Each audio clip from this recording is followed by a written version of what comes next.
brothers. Hey, listen, this is DuWayne Reed here, and welcome to another episode of Making Cocktails with DuWayne. Now, in our last episode, we talked about some tools and some side mixes and things that I feel that DuWayne feels are important to making a good classic cocktail and making it good and consistent.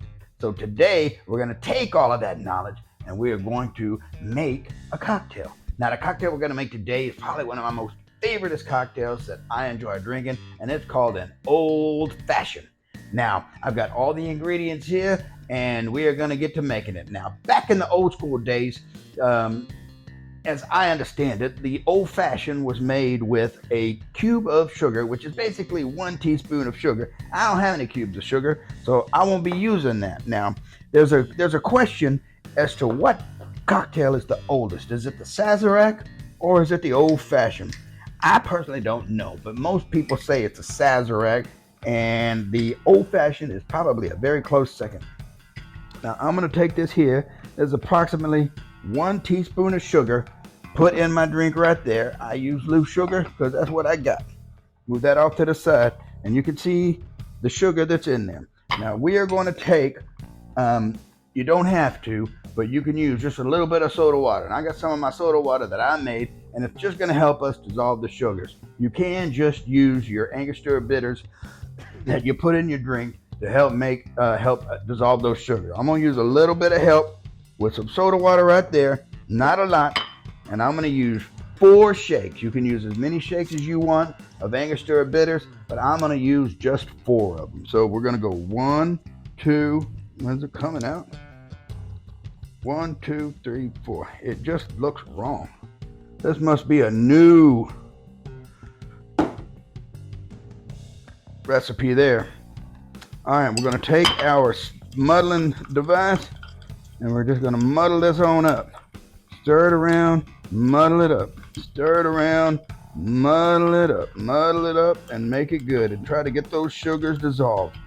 Get them all dissolved in there so that they help make your cocktail delicious. So there you go. That's about good enough for me. And we're going to stop right there. Put this to the side.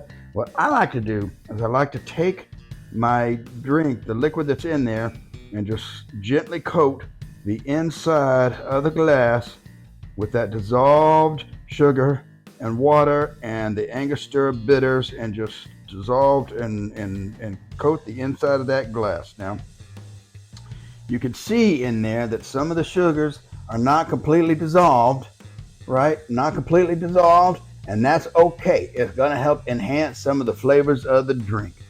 But we just stir that on up, coat the inside of the glass. Don't spill it like I just did.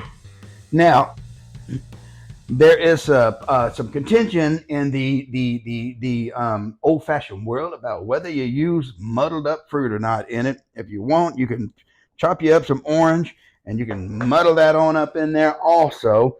I don't do it. I say an old-fashioned, no fruit. If you put fruit in it, you're screwing it up. Now, hold on just a second. I forgot my measuring device, which is a key tool to be using for this. Now, what we are going to be doing here is in this decanter, I have some Michter's rye. Now I'm going to make my old fashioned with some rye, and in there I'm going to use 1.5 ounce of Michter's rye, measured up nice. Now you can always add as much as you want to add to it. You can make it stronger, you can make it weaker, you can make it however you want to make it.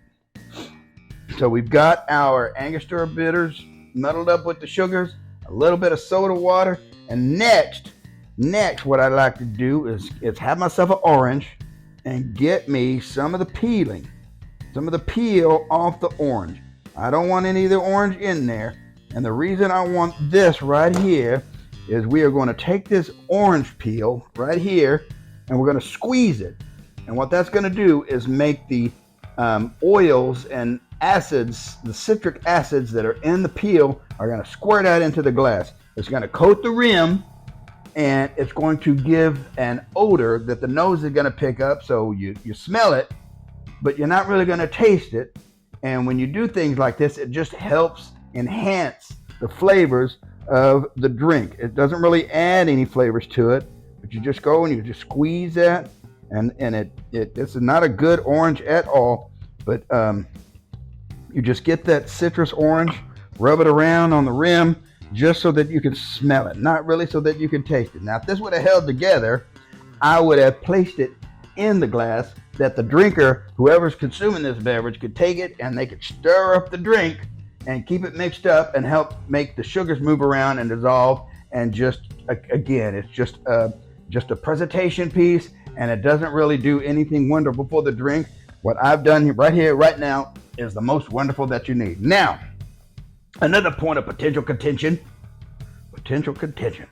is whether or not you put ice in it. Now, I think back in the old days, they would have chunks of ice, and they would break off a chunk of that ice, and they would throw it in there. And usually the ice they used was nice and crystal clear. If you can get some clear ice and put it in your drink, that makes for a much better presentation. But it's a little more effort to just have some clear ice in your drink just to make it look pretty. What I do is I just take a little bit of regular old ice, refrigerator ice. It's cloudy.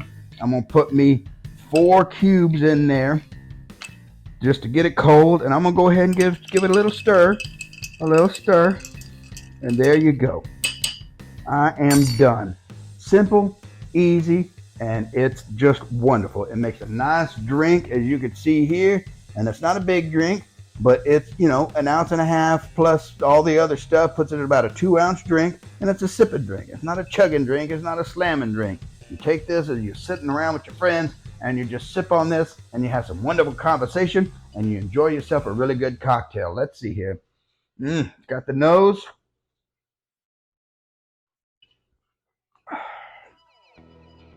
All the flavors coming through. I like it. It is a good drink. It's easy to drink. Back in the old days, this was something they used to drink for breakfast. After a night of drinking all them martinis and cosmopolitans and other beverages, they would go home and have themselves a nice little old-fashioned the next day. It's an old-fashioned, made the old-fashioned way. No fruit, no cherries, no oranges, no nothing. You might go to a restaurant or a bar and order yourself an old-fashioned, and they use simple syrup. They'll use simple syrup instead of muddling up some sugar in there, and that's just wrong. You don't want to hide the flavor of the alcohol. You want to enhance the flavor of it. And I'm enhancing the flavor of this nice, wonderful rye. Michter rye. It's a good rye. Go get yourself some. It's really wonderful. DuWayne Reed, I'm out. Reed Brothers.